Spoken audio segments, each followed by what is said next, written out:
Mesdames et messieurs, bonsoir et bienvenue à cette édition du Flash. Et content de vous retrouver. Aujourd'hui, c'est le 15 août. Les fidèles catholiques du Burkina Faso, à l'instar du reste du monde, célèbrent l'Assomption. À Ouagadougou, les catholiques se sont donné rendez-vous dans le sanctuaire Notre-Dame de Yagma pour célébrer la montée de la Vierge Marie au ciel. Ce 15 août marque également les 50 ans du sanctuaire Notre-Dame de Yagma et la clôture de l'année sainte. Autre sujet, le ministre en charge de l'environnement était hier à Guiba, dans le centre-sud, pour une campagne de reboisement. L'opération de réforestation a été suivie d'une remise de matériel pour la protection du site reboisé. Cette année, le ministère de l'Environnement, de l'Économie verte et du Changement climatique a pour ambition de reboiser plus de 6 millions de plants. La FAO a lancé hier mardi son programme d'assistance alimentaire pour les personnes vulnérables au Burkina Faso. Au total, 23 300 personnes sont ciblées par ce programme. Cette aide concerne 3 régions, à savoir les régions de l'Est, du Centre-Nord et du Nord.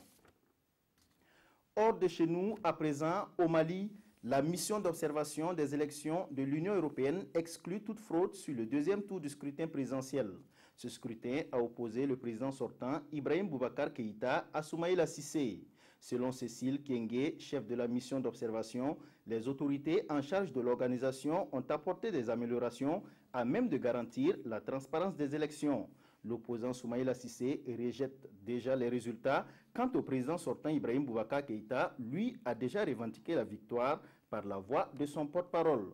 Mais en attendant les résultats officiels, l'Union européenne et les Nations unies appellent les uns et les autres au calme.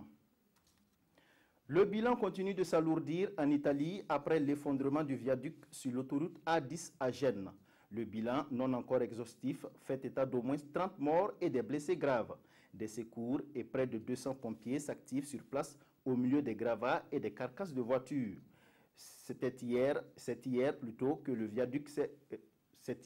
mardi que le viaduc rénové récemment a cédé, s'écroulant en partie sur des voies ferrées. Les autorités italiennes promettent de vite situer les responsabilités afin que les coupables soient retrouvés et punis. Voilà, c'est tout pour cette édition du Flash. L'info revient tout à l'heure à 19 h et à 20 h.